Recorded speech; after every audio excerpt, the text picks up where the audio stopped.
दोस्तों welcome my new video. हाँ तो दोस्तों आज मैं आप लोग लेके आ गया हूँ सनी देव सीरियल के स्टार कास्ट की वो सीरियल में किस तरह दिखाई देते हैं और अभी हाल ही में किस तरह दिखाई देते हैं।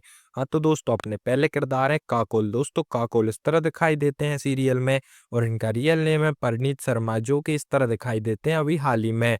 नेक्स्ट आते हैं दोस्तों भद्रा। दोस्तों भद्रा इस तरह दिखाई देती हैं सीरियल में और इनका रियल नेम है नितांशा गोयल जो कि इस तरह दिखाई देती हैं अभी हाल ही में। नेक्स्ट आती हैं दोस्तों नीलिमा। दोस्तों नीलिमा इस तरह दिखाई देती हैं सीरियल में और इनका रियल नेम है जानत जुबैर रहमानी जो कि इस तरह दिखाई देती हैं अभी हाल ही में। नेक्स्ट आते हैं दोस्तों यम। दोस्तों यम इस तरह दिखाई देते हैं सीरियल में और इनका रियल नेम है देवास आहूजा जो कि इस तरह दिखाई देते हैं अभी हाल ही में। नेक्स्ट आती हैं दोस्तों यमी। दोस्तों यमी इस तरह दिखाई देती हैं सीरियल में। इनका रियल नेम है दृशा कल्याणी जो कि इस तरह दिखाई देती हैं अभी हाल ही में। नेक्स्ट आते हैं दोस्तों हनुमान। दोस्तों हनुमान इस तरह दिखाई देते हैं सीरियल में और इनका रियल नेम है कृष धर्म चौहान जो कि इस तरह दिखाई देते हैं अभी हाल ही में। नेक्स्ट आती हैं दोस्तों सनी। दोस्तों सनी इस तरह दिखाई देते हैं सीरियल में और इनका रियल नेम है कार्तिका मालविया जो कि इस तरह दिखाई देते हैं अभी हाल ही में। नेक्स्ट आती हैं दोस्तों अंजनी माँ। दोस्तों अंजनी माँ इस तरह दिखाई देती हैं सीरियल में और इनका रियल नेम है सिनगड़ा अखलोरकर जो कि इस तरह दिखाई देती हैं अभी हाल ही में। नेक्स्ट आते हैं दोस्तों नारद। दोस्तों नारद इस तरह दिखाई देते हैं सीरियल में और इनका रियल नेम है जय बडलानी जो कि इस तरह दिखाई देते हैं अभी हाल ही में। नेक्स्ट आती हैं दोस्तों महाकाली। दोस्तों महाकाली इस तरह दिखाई देती हैं सीरियल में। इनका रियल नेम है पूजा शर्मा जो कि इस तरह दिखाई देती हैं अभी हाल ही में। नेक्स्ट आती हैं दोस्तों पार्वती मैया। दोस्तों पार्वती मैया इस तरह दिखाई देती हैं सीरियल में और इनका रियल नेम है प्रीति चौधरी जो कि इस तरह दिखाई देती हैं अभी हाल ही में। नेक्स्ट आती हैं दोस्तों सिनिका। दोस्तों सिनिका इस तरह दिखाई देती है सीरियल में और इनका रियल नेम है सुधा चंद्रा जो कि इस तरह दिखाई देती हैं अभी हाल ही में। नेक्स्ट आते हैं दोस्तों चंद्रदेव। दोस्तों चंद्रदेव इस तरह दिखाई देते हैं सीरियल में और इनका रियल नेम है राज सिंह जो कि इस तरह दिखाई देते हैं अभी हाल ही में। नेक्स्ट आते हैं दोस्तों ब्रह्मा जी। दोस्तों ब्रह्मा जी इस तरह दिखाई देते हैं सीरियल में और इनका रियल नेम है अमरदीप गर्ग जो कि इस तरह दिखाई देते हैं अभी हाल ही में। नेक्स्ट आते हैं दोस्तों शुक्राचार्य। दोस्तों शुक्राचार्य इस तरह दिखाई देते हैं सीरियल में और इनका रियल नेम है टीनू वर्मा जो कि इस तरह दिखाई देते हैं अभी हाल ही में। नेक्स्ट आते हैं दोस्तों विष्णु। दोस्तों विष्णु इस तरह दिखाई देते हैं सीरियल में और इनका रियल नेम है द्वाकर जो कि इस तरह दिखाई देते हैं अभी हाल ही में। नेक्स्ट आते हैं दोस्तों राहु। दोस्तों राहु इस तरह दिखाई देते हैं सीरियल में और इनका रियल नेम है जोएब सिद्दीका जो कि इस तरह दिखाई देते हैं अभी हाल ही में। नेक्स्ट आते हैं दोस्तों इंद्रदेव। दोस्तों इंद्रदेव इस तरह दिखाई देते हैं सीरियल में और इनका रियल नेम है नाल बख्शी जो कि इस तरह दिखाई देते हैं अभी हाल ही में। नेक्स्ट आते हैं दोस्तों विश्वकर्मा। दोस्तों विश्वकर्मा इस तरह दिखाई देते हैं सीरियल में और इनका रियल नेम है गोपी पैंतल जो कि इस तरह दिखाई देते हैं अभी हाल ही में। नेक्स्ट आती हैं दोस्तों सेकंड यमी। दोस्तों सेकंड यमी इस तरह दिखाई देती हैं सीरियल में और इनका रियल नेम है काजल श्रीवास्तव जो कि इस तरह दिखाई देती हैं अभी हाल ही में। नेक्स्ट आती हैं दोस्तों छाया संध्या जो कि इस तरह दिखाई देती हैं सीरियल में और इनका रियल नेम है जूही परमारा जो कि इस तरह दिखाई देती हैं अभी हाल ही में। आते हैं दोस्तों सूर्यदेव। दोस्तों सूर्यदेव इस तरह दिखाई देते हैं सीरियल में और इनका रियल नेम है सालिल जो कि इस तरह दिखाई देते हैं अभी हाल ही में। नेक्स्ट आते हैं दोस्तों महादेव। दोस्तों महादेव इस तरह दिखाई देते हैं सीरियल में और इनका रियल नेम है तरुण खन्ना जो कि इस तरह दिखाई देते हैं अभी हाल ही में। नेक्स्ट आते हैं दोस्तों धनानी। दोस्तों धनानी इस तरह दिखाई देती हैं सीरियल में। इनका रियल नेम है टीना दत्त जो कि इस तरह दिखाई देती है अभी हाल ही में।